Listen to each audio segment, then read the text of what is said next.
Welcome to Matdude's channel. This video is about quadratic inequalities. These are the principles on quadratic inequalities.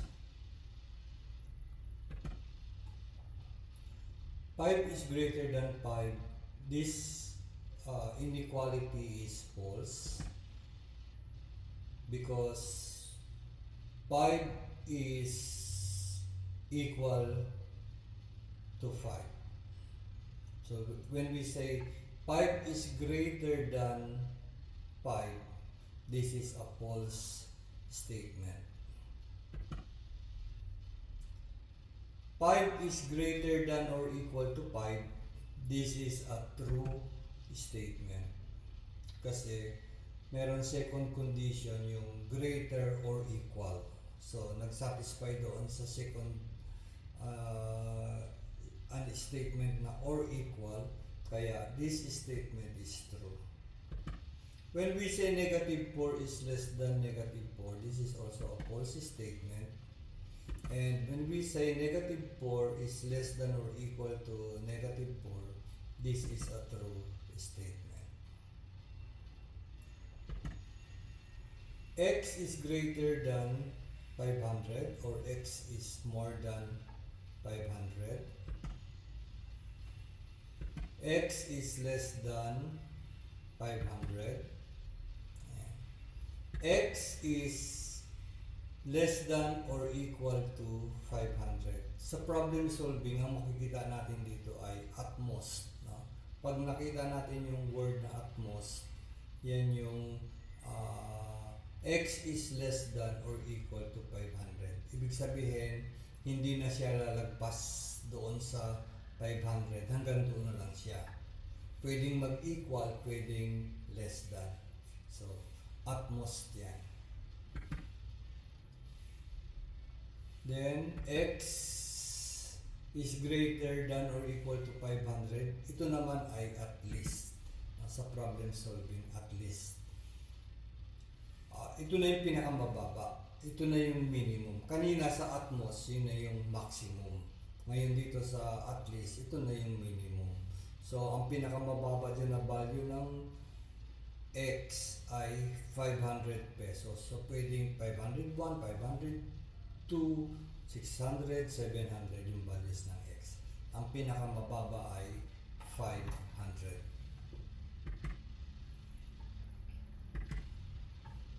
A quadratic inequality can be written in any of the following forms. Ax squared plus bx plus c is greater than 0.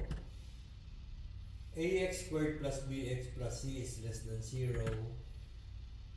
Ax squared plus bx plus c is greater than or equal to 0. And ax squared plus bx plus c is less than or equal to 0. Let us graph the solution set of the quadratic inequalities. Dito, solution, given na yung solution set, i-graph na lang natin.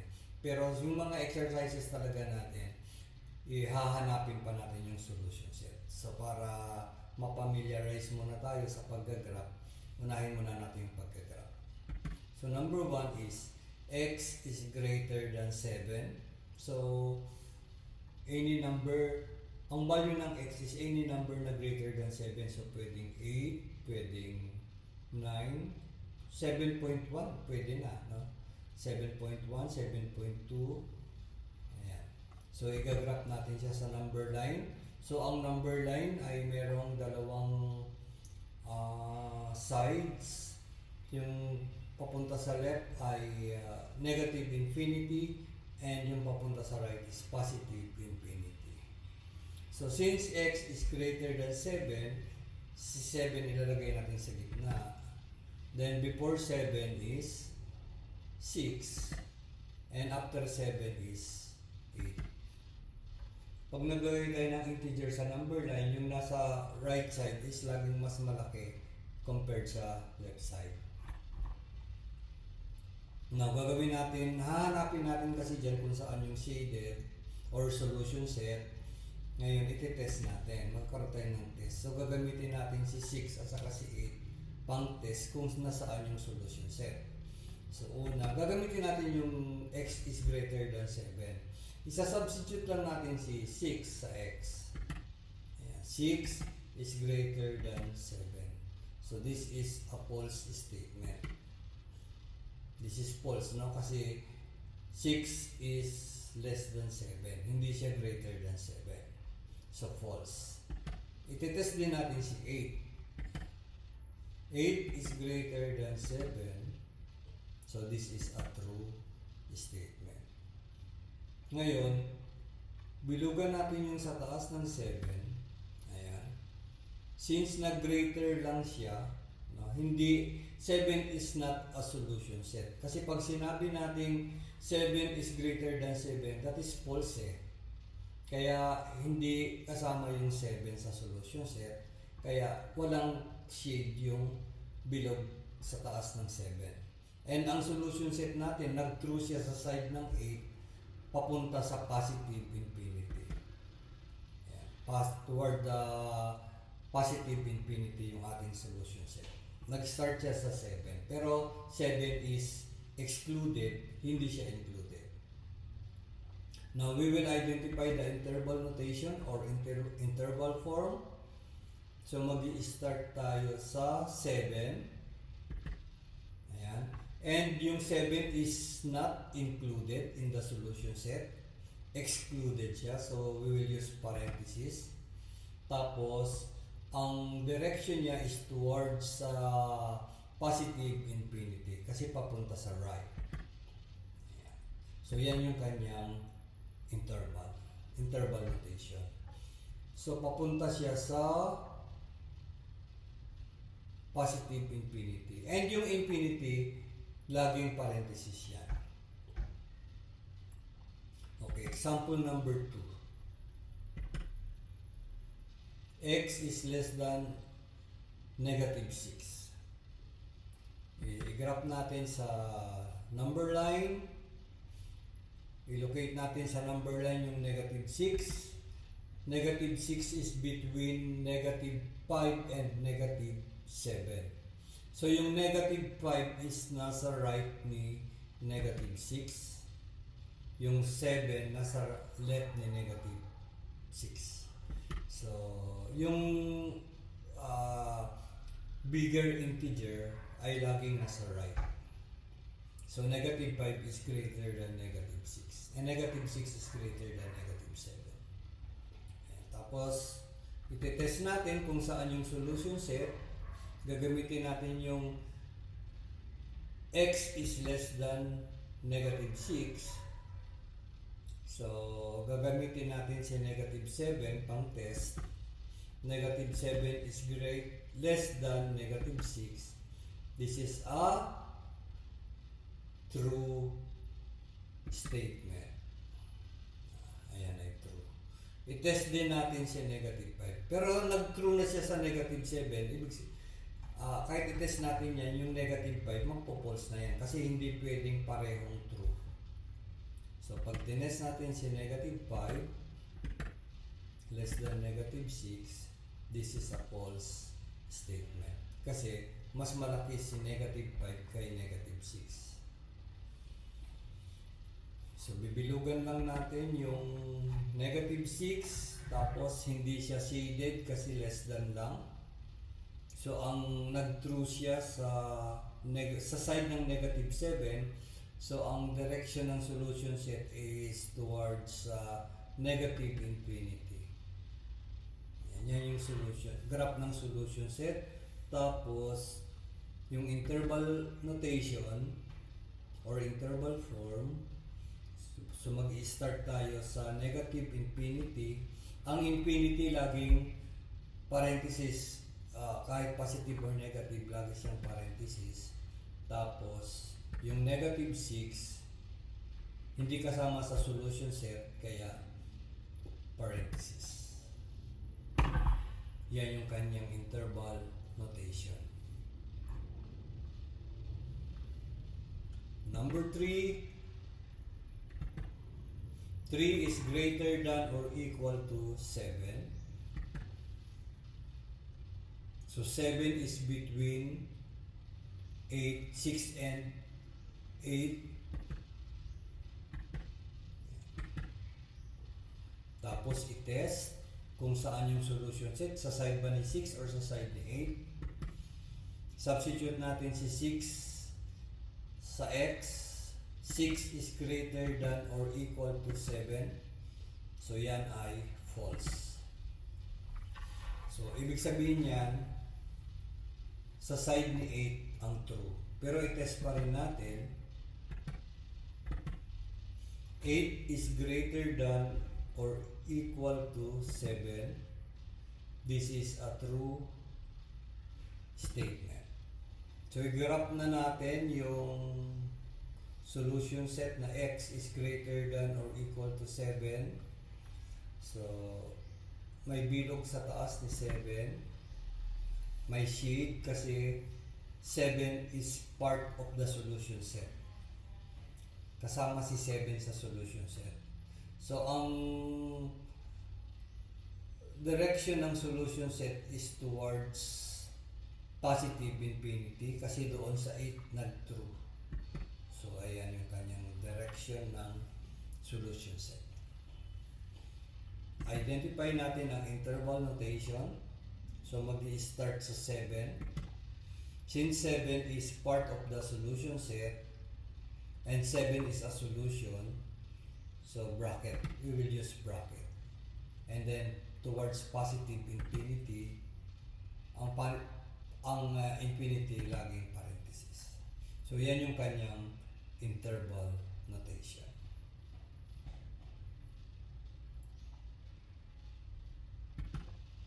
Example number 4. X is less than or equal to negative 6. I-graph natin. So negative 6 is between negative 7 and negative 5. Hindi pwedeng magkapalit ng pwesto si negative 7 and negative 5. So ganyan talaga ha, ganyan talaga ang pwesto. Hindi maski saan. Yan talaga yung nila, arrangement sa number line. Test natin kung saan yung solution set. Una nating i-test ay si negative 7. So negative 7 is less than or equal to negative 6. Is that true or false? True. Because negative 7 is less than negative 6. Kaya yan ay true. Then, i-test din natin si negative 5 is less than or equal to negative 6. This is a false statement.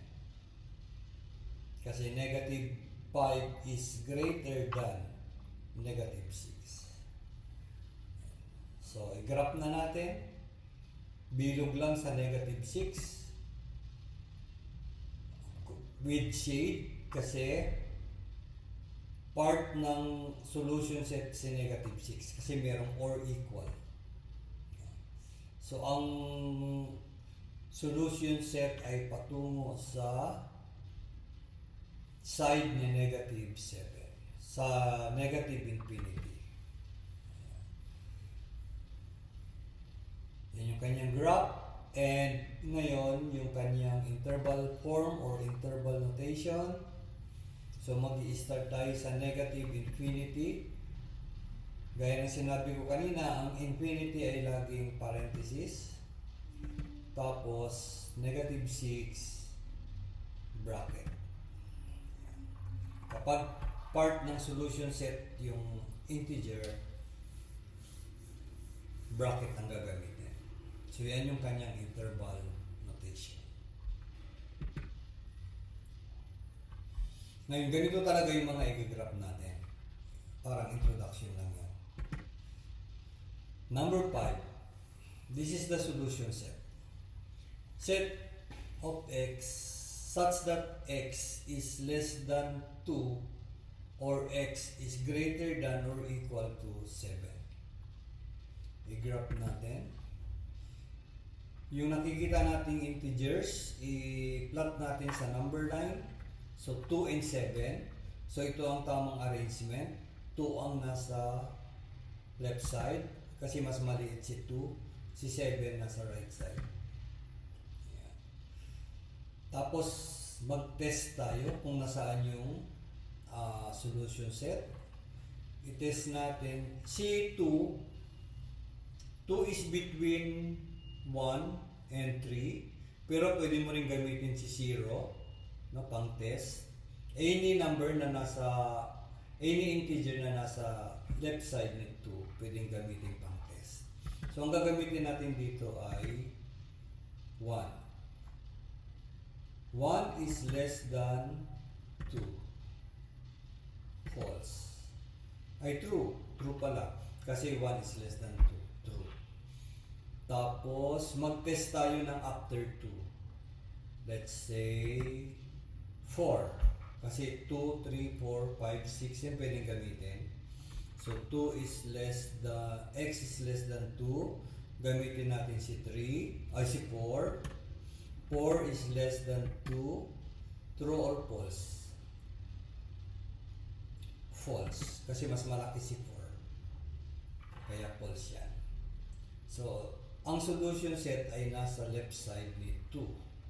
So, magbilog lang sa taas ni 2. Tapos, papunta sa negative infinity. Kasi doon sa side ni, sa left side ni 2, nag-true. Doon sa 1. Tapos, si 7 i-test din natin. X is greater than or equal to 7. I-test natin si 5 before. Yan. 5 is greater than or equal to 7. Yan ay false. Yan, false. Ibig sabihin niya, nag-false dyan sa side ni 5, baka sa side ni 8, ni 9, ni 10, or ang true. No? So, i-test din natin. Ginamit ko dito is 9 is greater than or equal to 7. So, 9 is greater than or equal to 7 is true. Ayan, true. Kasi mas malaki naman talaga si 9 kaysa kay 7. Bilugan lang sa taas ni 7. And this is shaded kasi merong or equal. May line sa baba, yung sense of inequality. Kaya 7 is included in the solution set. And nag-true siya sa side ni 9 papunta sa positive infinity. Ayan yung kanyang graph. Tapos, ang kanyang interval notation, magi-start tayo sa negative infinity. Siyempre, infinity laging parenthesis. Tapos, si 2 is not a part of the solution set, kaya parenthesis. Union. Ayan, mag-union tayo. Tapos 7. 7 is part of the solution set. May shade. So, gagamitin natin ay bracket. Tapos, papunta sa positive infinity. So, yan yung kanyang interval notation.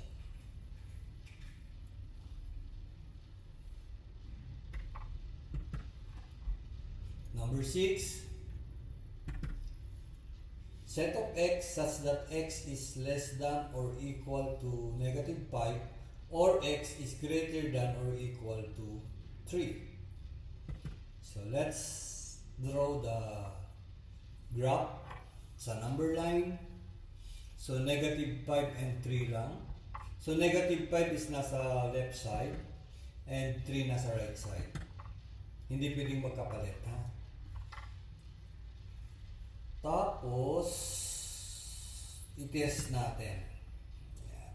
Mag-test tayo ng any integer sa left side ni negative 5. Tapos, mag-test din tayo between negative 5 and 3. Then, mag-test din tayo ng after 3. So, unahin natin sa left ni negative 5. So, ginamit ko dito si negative 6 is less than or equal to negative 5. So, this is a true statement. Tapos mag-test tayo ng after negative 5. So ginamit ko dito ay 0. So 0 is less than or equal to negative 5. So this statement is false. Kasi 0 is greater than any negative integer. So magbilog sa taas ni negative 5.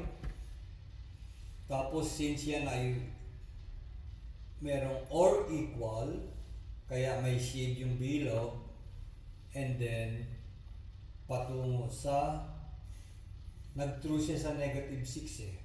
So ang solution set ay papunta sa negative infinity. Tapos i-test natin si 3. Ginamit ko dito ay 0. Ayan. True or false? False yan. Kasi 3 is greater than 0. Tapos, i-test din natin si after 3. So, ang ginamit ko dito ay 4. 4 is greater than or equal to 3. Pwede nyo rin gamitin si 5, si 6, si 7, si 8. Kahit nga 1 million eh, pwede din. 1 million is greater than or equal to 3. True pa din yun. So, yan ay true. Ayan. So, pwede na natin i-draw yung graph. Bilog lang sa taas ni 3. Tapos, shaded kasi merong or equal. So, papunta sa positive infinity kasi doon sa side ni 4 nag-true. Ayan. So, yan yung kanyang graph. Tapos, yung kanyang interval form or interval notation. Start tayo sa negative infinity, parenthesis, tapos negative 5, bracket, union, 3, bracket ulit kasi part ng solution, tapos positive infinity. Yan yung kanyang interval notation. Number 7, set of x such that x is greater than or equal to negative 3 but less than 9. I-draw natin sa number line yung graph. So, dalawa lang yung integers na makikita, negative 3 and 9. So, si negative 3 nasa left side, si 9 nasa right side. Magti-test tayo ulit. Ayan. Negative 3 is less than or equal to x. X is less than 9. So, ang ginamit ko dito ay any number, no? Any number before negative 3. So, pwedeng negative 4, negative 5, negative 10, negative 100, pwede. No? Ang ginamit ko dito ay negative 4. Tapos less than 9. Is this inequality true or false? Yung negative 4 is less than 9, true yan. Pero yung negative 3 is less than or equal to negative 4, false. Kasi habang lumalaki yung integer, negative integer, lumiliit ang value. So yung negative 3, mas malaki ang value niya kaysa sa negative 4. So yan ay false. I-test din natin between negative 3 and 9. So ang ginamit ko dito ay 0. Ayan, less than 9. Negative 3, less than or equal to 0. True. 0 is less than 9. True. Parehong true, di ba? So yan ay true. statement. Then mag-test din tayo after ng 9. I think ang ginamit ko dito ay 10. Pwede namang 11, 12, 13, 100, kahit anong number pwede. Basta mas mataas sa 9. Negative 3 is less than or equal to 10 is true. Mas malaki yung 10 kaysa sa negative 3. True. Pero pagdating dun sa 10 is less than 9, false na. Since may isang false na yung statement na yan. Yeah. So, i-draw lang natin yung dalawang bilog, isa sa negative 3 at isa sa 9. Yung negative 3 ay shaded kasi less than or equal yun eh. Negative 3 is less than or equal to x. Tapos yung 9 is hindi shaded kasi less than lang yung nakalagay doon. X is less than 9. Ibig sabihin, si negative 3 part ng solution, si 9 hindi siya part ng solution. So since nag-true siya sa part sa 0, sa gitna, so ang solution set ay yung nasa gitna. So ayan. Yan yung solution set. At pag kinuha natin yung interval notation, so mag-i-start sa negative 3. Tapos yan ay bracket kasi kasama sa solution set yung negative 3. Bracket. Tapos yung 9. Ayan. Parenthesis siya. Kasi hindi kasama sa solution set yung 9. Ayan. Yan yung kanyang interval notation tsaka graph.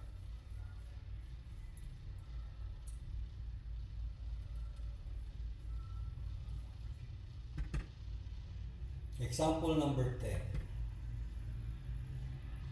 Set of x such that x is greater than negative 10 but less than negative 5.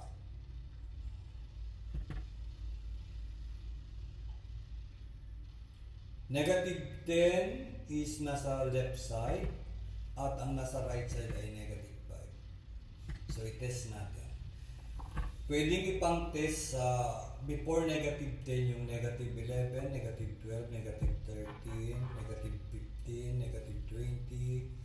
Ayan. Pwedeng gamitin pang-test. Ang ginamit ko dito ay negative 11. Negative 10 is less than negative 11 is false.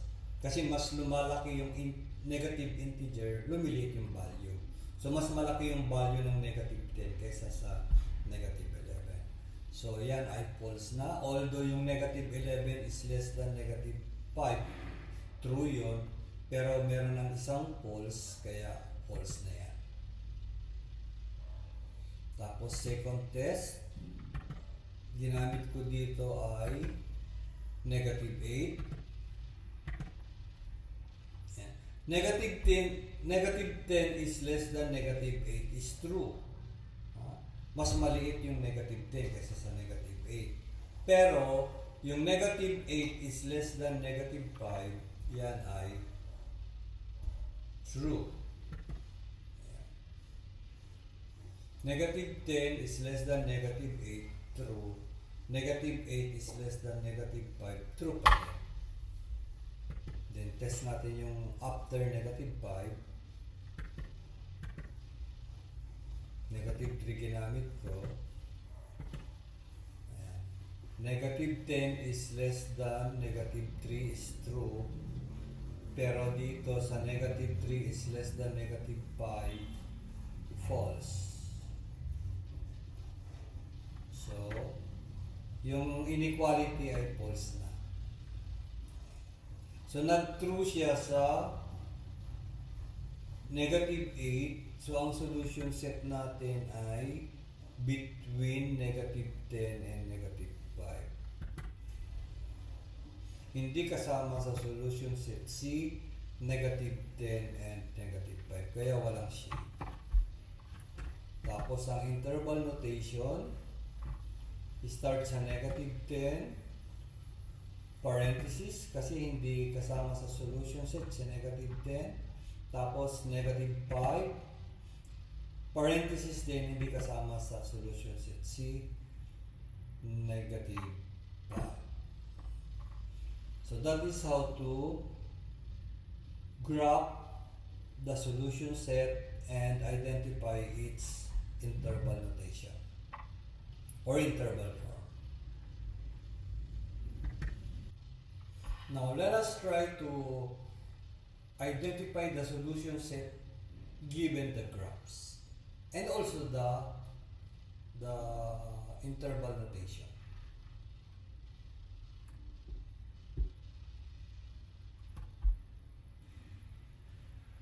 This one, this is the graph.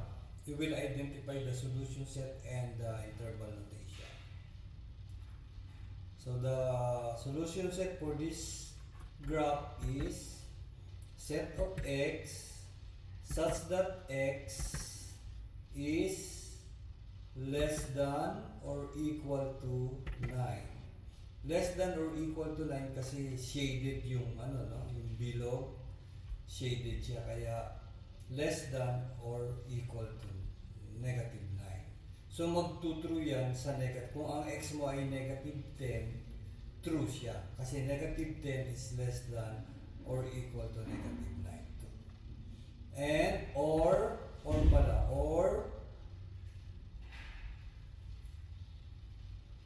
x is greater than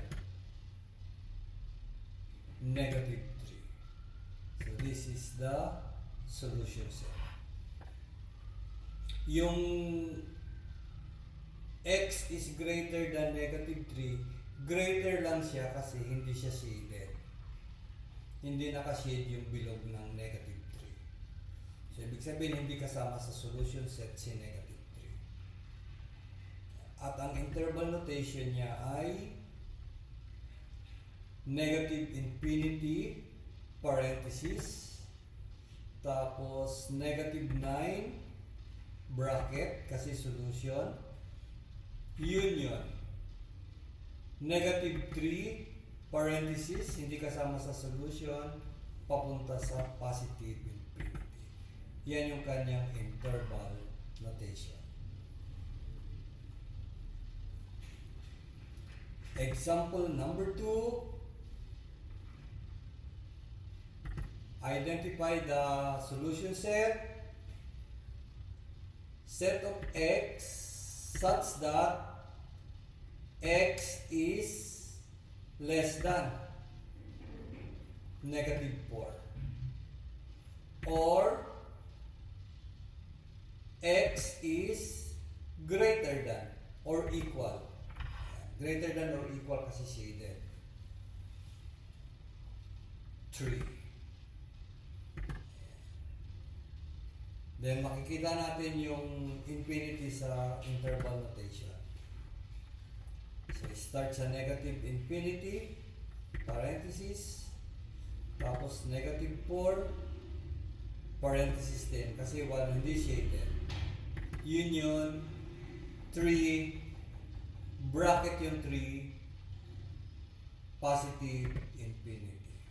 Yan yung kanyang interval notation. And number 3, kayo muna. Ayan.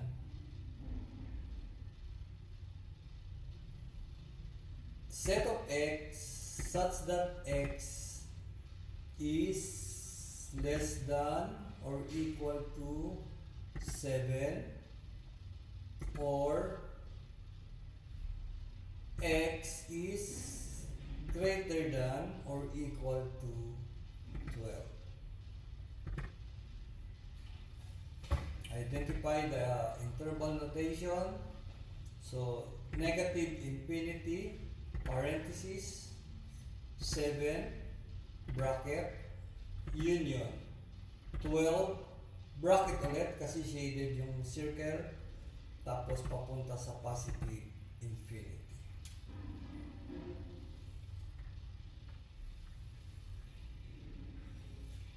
Number 4,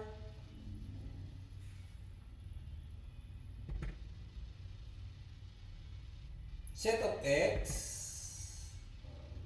Kanina, yung solution set nasa magkabilang side. Ngayon, yung solution set nasa loob. So, set of x such that negative 5 tapos less than or equal, kasi shaded yung negative 5, no?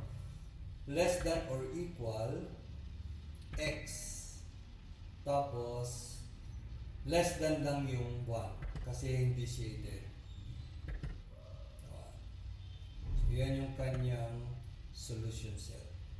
Ang kanyang interval notation ay start sa negative 5 bracket kasi may shaded, tapos 1 parenthesis kasi hindi shaded. So, yan yung kanyang interval notation. And number 5, set of x such that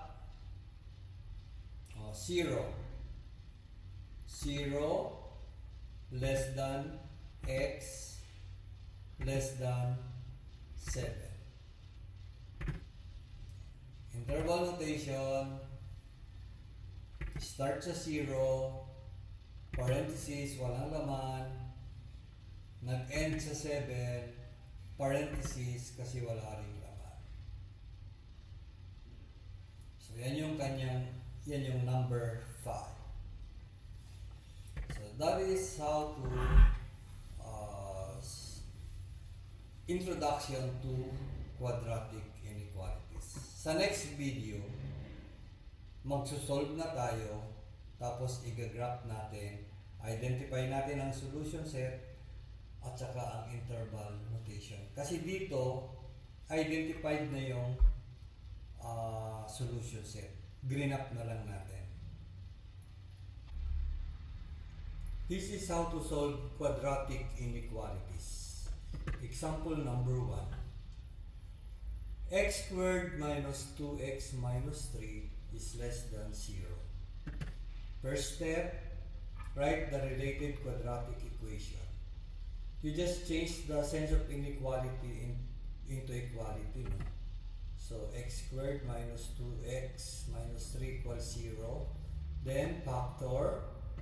The factor of x squared minus 2x minus 3 is equal to 0 is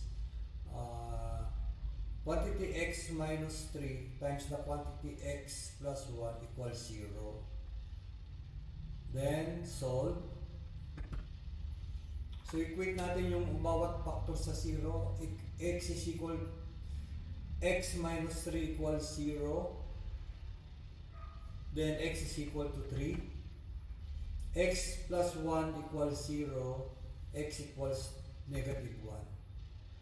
Then plot these points in the number line. 3, ayan yung 3, and negative 1. Pagkatapos natin i-plot sa number line yung dalawang points, madidivide ang number line into 3 intervals or 3 regions. Interval A, interval B, interval C. So, yung interval A from negative infinity to negative 1, yan yung interval A.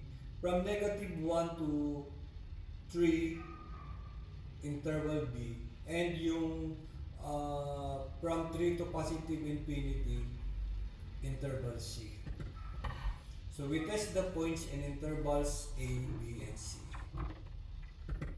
Gagamit tayo ng table. Ayan. Mag-a-assign tayo ng points bawat interval para i-test kung saan siya magiging true.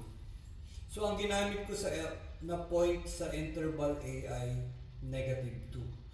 Huwag niyong gagamitin na pang test yung point mismo. Halimbawa, negative 1 o kaya 3. Huwag niyong gagamitin yung na pang test. Dapat wala doon sa point mismo. So, sa interval A, ginamit ko ay negative 2. Sa interval B is 0. And sa interval C is 4. Pero pwede namang gamitin yung kahit anong integers. For example, sa interval A, pwede nyo gamitin yung negative 3, negative 4, negative 100, negative 1,000. Pwede naman yun.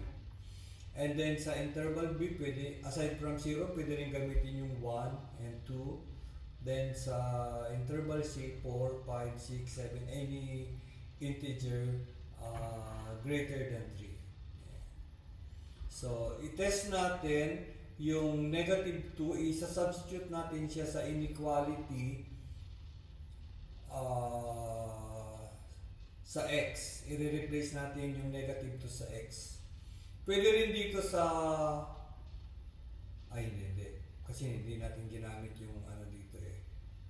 Yung factor, naka-factor na inequality. So, ito dito na lang. Pag ni-replace natin yung negative 2 sa x, negative 2 square is 4, minus 2 times 2 is positive 4, 4 plus 4 is 8, 8 minus 5, minus 3 is 5. So, 5 less than 0. Ayan. 5 less than 0 is false. Tapos, pag 0 yung ni-replace natin sa x, negative 3 is less than 0. Yan. And yan ay true. Tapos pag 4 square is 16, minus 2 times 4, 8. 16 minus 8, 8 minus 3, 5. So magiging 5 is less than 0. And this is also false. So, nakita na natin kung saan siya magtutrue, anong region. So, sa region B lang siya nag-true. Sa part na may 0. Ayan. So, i-graph na natin. Gawa lang tayo ng circle sa dalawang points na 3 and negative 1. Negative 1 muna, tapos 3. Ayan. Tapos, kung saan siya nag-true, yun ang solution set. So, sa 0 siya nag-true, kaya ang solution set ay nasa region B. Ayan ang solution set. Tapos, isulat natin yung solution set. Set of x such that negative 1 is less than x and x is less than 3. So, yan yung solution set. For the interval form or interval notation, parenthesis, negative 1. Parenthesis ano kasi negative 1 is not a solution, hindi shaded yung below. Tapos, 3, hindi rin shaded, so hindi rin solution yung 3, kaya parenthesis. So, yan yung interval form. Example number 2. X squared plus x minus 2 is greater than or equal to 0. So, write the related quadratic equation. X squared plus x minus 2 is equal to 0. Factor. Ayan. Sige, I'll give you time to think of the factors.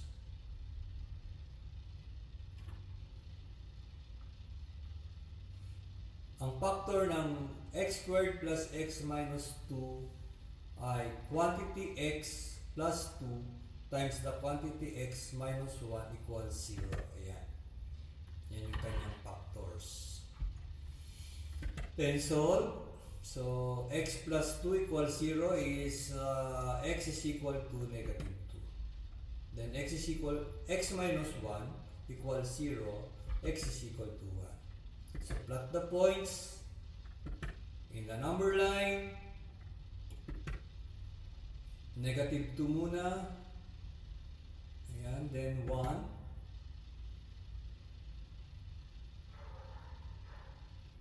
So, na-divide na into 3 regions. Region A, Region B, and Region C. So, i-test natin. Gamit tayo ng column. So, ang ginamit ko sa Region A ay negative 3. Sa Region B ay 0. And sa Region C is 4. Madaling i-test yung 0. Kasi x times 0 is 0 na eh. Or x squared. 0 squared is 0. Ayan.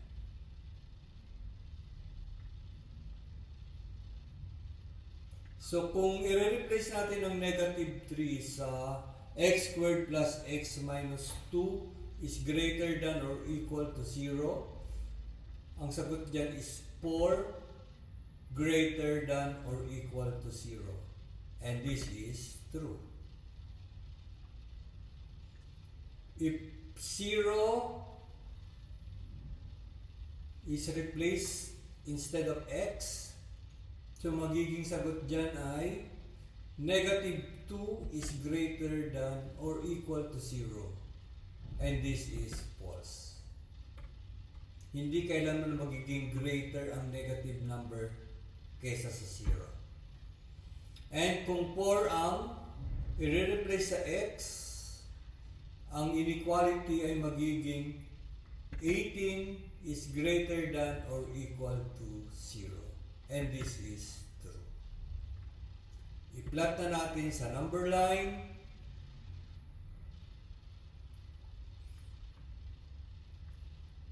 Yung negative 2 at saka 1. Ayan yung negative 2. Tapos yung 1. Unlike kanina, no? Kanina hindi shaded, ngayon ay shaded. Kasi greater than or equal. Ibig sabihin, included ang negative 2 at saka 1 sa solution set. And then, since nag-true siya sa region A, ang solution ay nag-i-start sa negative 2 papunta sa negative infinity. And then nag-true din siya sa region C. False siya sa region B kaya walang shade doon sa region B. Region C, ayan, papunta sa positive infinity. Yan yung graph ng x squared plus x minus 2 is greater than or equal to 0. I-identify natin ang solution set. Ang solution set ay set of x such that x is less than or equal to negative 2. Or x is greater than or equal to 1. Yan ang solution set. At ang interval form or interval notation ay mag-i-start sa negative infinity. Ang infinity lagi namang parenthesis. Tapos negative 2. Included sa solution set yung negative 2. Kaya dapat bracket yan. Bracket. Tapos union. Tapos bracket din dapat yan ha. Bracket 1 papunta sa positive infinity. Hindi ko lang na-edit. Dapat bracket yan. Okay. Number 3. X squared minus 2x minus 8 is less than 0. Write the related quadratic equation. X squared minus 2x minus 8 equals 0. Factor. Isipin na yung factor. I-pause muna habang iniisip yung factor. Nagets na? Ito yung factor. Quantity x plus 2 times the quantity x minus 4 equals 0. Solve for x. X is equal to -2 and x is equal to 4. Plot the points in number line. So, ayun ang -2. Ayun ang 4.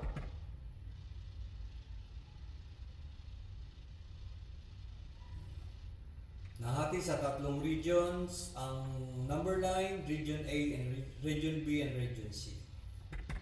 Yan. We test the points in intervals A, B, and C. Gamit ang table. So, ginamit kong mga points sa region A ay -3, sa region B ay 0, and sa region C is 5. So, pag tinest natin si -3, 7 is less than 0, and this is tama ka, false. Pag sinubstitute natin si 0 sa x, ang magiging inequality ay -8 is less than 0, and this is true. Kapag 5, 7 is less than 0, and this is false. Ayan. So, i-graph na sa number line, i-plot ang -2 at saka 4. Ayan, hindi shaded dahil less than lang. Walang or equal. So, hindi kasama si -2 at saka 4 sa mga solutions. Since nag-true siya sa 0, sa region or interval B, ang solution set ay nasa region B or interval B. So, ang solution set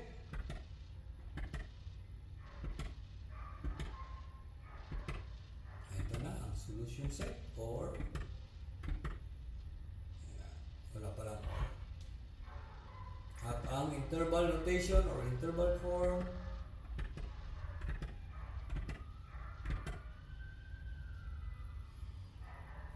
so, ayan. Okay. So, let's go to number 4. X squared plus 4x minus 45 is greater than 0. Write the related quadratic equation. X squared plus 4x minus 45 equals 0. Then factor. The factor of this related quadratic equation is quantity x plus 9 times the quantity x minus 5 equals 0. Then solve for x. X is equal to -9 and x is equal to 5. Plot the points in number line para malaman natin kung ano yung gagamitin natin pang test. So, hindi ko na bibigyan lahat ng mga numbers ng integers yung mga lines, no? Number line. So, ano lang, -9 and 5. Ayan, -9 and 5. So, i-plot natin yung dalawang points. Yan yung -9 at saka yung 5. So, nahati ang number line sa tatlong intervals. Interval A, interval B, and interval C.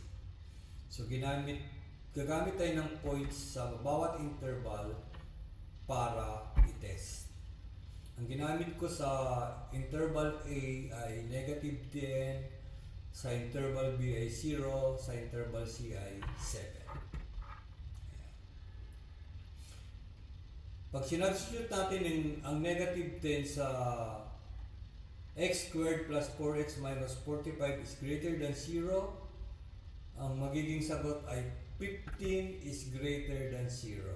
And this is true. Kapag sinubstitute natin si 0 sa x, magiging -45 is greater than 0. This is false. And kapag sinubstitute natin si 7 sa x, ang magiging sagot ay 32 is greater than 0.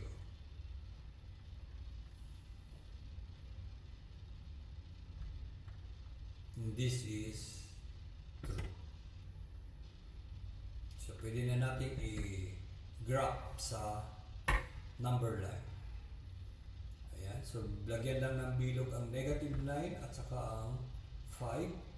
So, walang laman kasi hindi kasama sa solution set si negative 9 at saka 5. So, nag-true siya sa negative 10. So, papunta sa negative infinity ang solution set.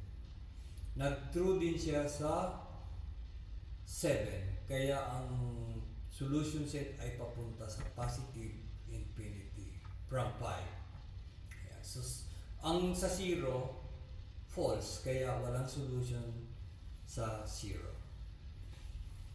At ang solution set, ayan, set of x such that x is less than negative 9 or x is greater than 5. So yan ang solution set at ang interval form starts sa negative infinity hanggang negative 9. Hindi kasama si negative 9 kaya parenthesis, union, start ulit sa 5, hindi kasama si 5 kaya parenthesis, hanggang positive infinity. So that is how to solve quadratic inequalities. Thank you for watching this video and sana makatulong ito para sa written works niyo. Bye!